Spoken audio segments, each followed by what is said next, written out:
শুধু মুসলমানগঞ্জে এটা ব্যর্থতায় শেষ হয় না, মানুষ হিসাবে এটা সারা পৃথিবীর মানুষের দায়ভার রয়েছে।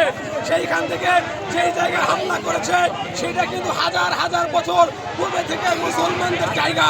তার উদাহরণস্বরূপ মহান রব্বুল আলামিনের একটি আয়াত দিয়ে আপনাদেরকে উদাহরণ দিতে চাই। মহান রব্বুল আলামিন সূরা বনী ইসরাঈলে বলেছেন, সুবহানাল্লাযী আসরা বিআবদিহি লাইলাম মিনাল মাসজিদিল হারামি ইলাল মাসজিদিল আকসা। যেই মসজিদুল আকসার কথা বনী ইসরাঈলে উল্লেখ রয়েছে, এই মসজিদ মুসলমানদের মসজিদ, এই মসজিদ মুসলমানদের তীর্থস্থান। যেই জায়গায় শত শত নবী এবং রাসূলগণ নামাজ আদায় করেছেন। মুহাম্মদ সাল্লাল্লাহু আলাইহি ওয়াসাল্লাম সময় বাইতুল্লাহ শরীফ থেকে নেওয়ার সময় জিবরিল আলাইহিস সালাম এই মসজিদুল আকসায় দুই রাকাত নামাজ আদায় করার সুযোগ দিয়েছিলেন।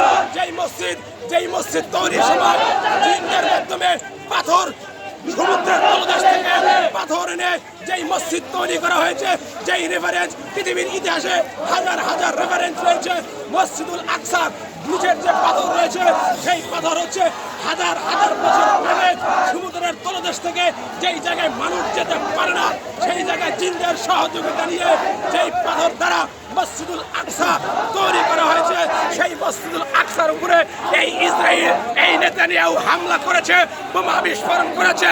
1,17,000 মানুষের যেই জায়গায় বসবাস সেই জায়গায় হামলা করেছে, বোমা নিক্ষেপ করেছে, বিল্ডিং গুলো উড়িয়ে দিয়েছে। আমাদের ভাইদের দেহগুলো বোমার আঘাতে আকাশে উড়ে যাচ্ছে, আবার সেই দেহগুলো মাটির জমিনে পড়ে যাচ্ছে। এই হামলার তীব্র নিন্দা জানাচ্ছি। সেই সাথে বিশ্ব মুসলমান একত্রিত হয়ে এটার প্রতিবাদ করতে হবে, প্রতিরোধ করতে হবে। যুদ্ধের ডাক দেন।